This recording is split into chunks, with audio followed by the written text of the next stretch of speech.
Good evening, this is Philip, Philly Music, and tonight we're going to talk about Portishead. They had three albums. Um, I'm not going to do a tier ranking because all of them are great. The Dummy is a no skip album. The other two, I had a little bit of problems with a couple of them, but especially the self-titled, not self-titled, yeah, self-titled, but they're still great albums. Like I would say, the other two are A's and A plus from Dummy. But English electronic band formed in 1981 in Bristol. Beth Gibbons, Jeff Barrow. Well, Beth Gibbons on vocals, Jeff Barrow on multiple instruments and production, and Adrian Utley on guitar.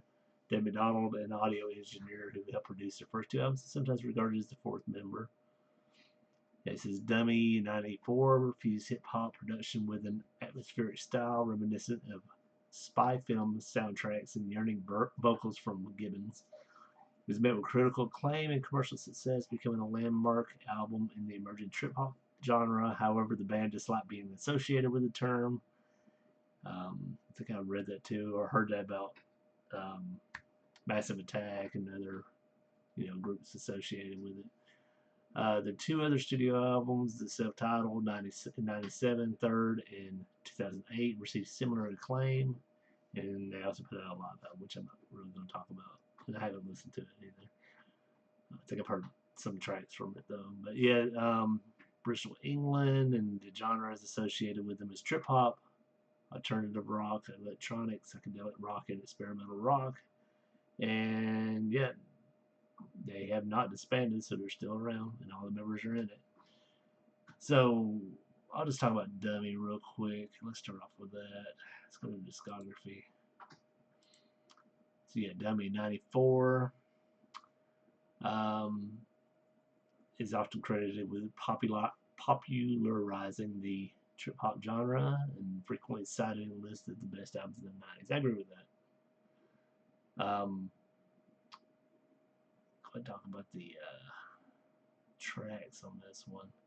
I mean, it opens up with Mysterions, which is really weird, but I still really like it. It's a no skip album, so. And I'm not talking about the Canadian bonus track edition either. I'm talking about the regular ones. Sour Times, another classic song.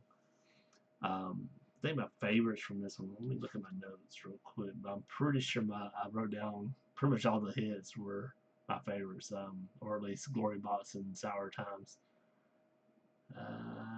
Yes, and also added It's a Fire.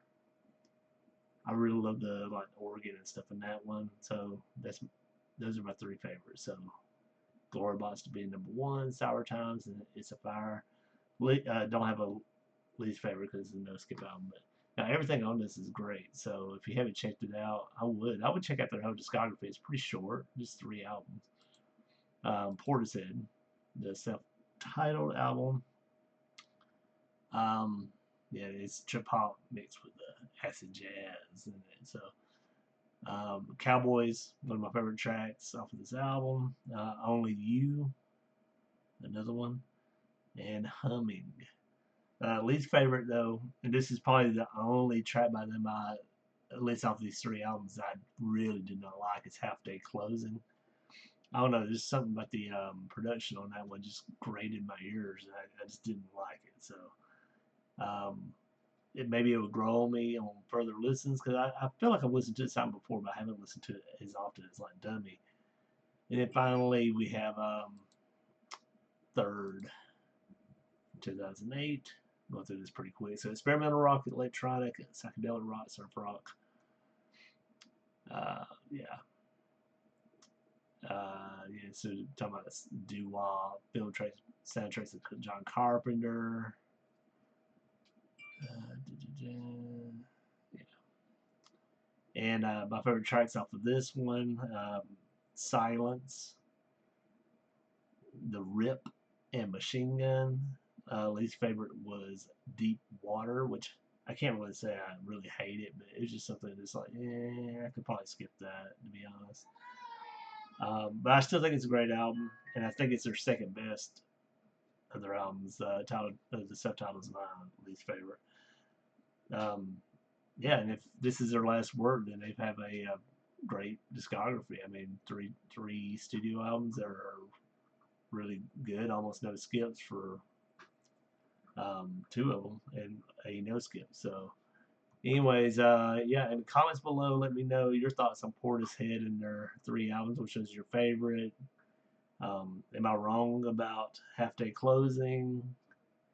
Um, if you're not already subscribed, please do like the video, hit the bell, share, help me get my subscriptions up. I really do need the help. And we'll see you tomorrow for another song of the day and continue our musical discovery. Have a great day. Bye bye.